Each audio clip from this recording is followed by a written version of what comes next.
If you own land, the law traditionally says you own it from the heaven to the center of the earth. This is called a coelo usk ad centrum. इसका ये मतलब हुआ कि अगर आप किसी ज़मीन के मालिक हैं तो एज पर दिस मैक्सिम आपका हक स्वर्ग या फिर कहे तो आसमान से लेकर पृथ्वी के केंद्र तक का माना जाता है। इसे ही अकोइलो उस्क एड सेंट्रम कहते हैं।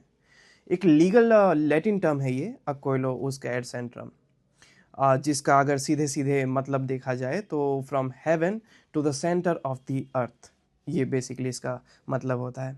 प्रॉपर्टी लॉ में ये बहुत बार यूज़ होता है। प्रॉपर्टी लॉ में इस मैक्सिम का यूज़ ये बताने के लिए होता है कि ज़मीन का मालिक ऊपर और नीचे दोनों दिशाओं में अपना अधिकार रखता है वर्टिकली। और आज के टाइम में ये जो मैक्सिम है, ये जो लॉ है, एब्सोल्यूट नहीं है, हमें पता है, लेकिन कॉन्सेप्ट समझने के लिए समझाने के लिए बहुत अच्छा मैक्सिम है ये। सो बेसिकली कोइलो उस्क एट सेंट्रम simply explains the vertical extent of the ownership. ऐसे इसका यूज़ कहाँ पे आता है?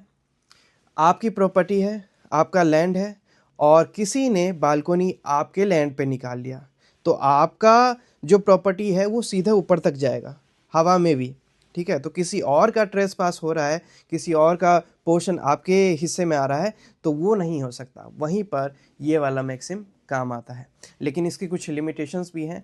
आप कोई एयरप्लेन जा रहा है या फिर गवर्नमेंट की कोई माइनिंग हो रही है या फिर एनवायरनमेंट से रिलेटेड कोई चीज़ है, तो वहाँ पर आप इस मैक्सिम का यूज़ नहीं कर पाएंगे अपने फेवर में। अपार्ट फ्रॉम दैट यही था। आई होप अच्छा लगा हो आपको। Thank you.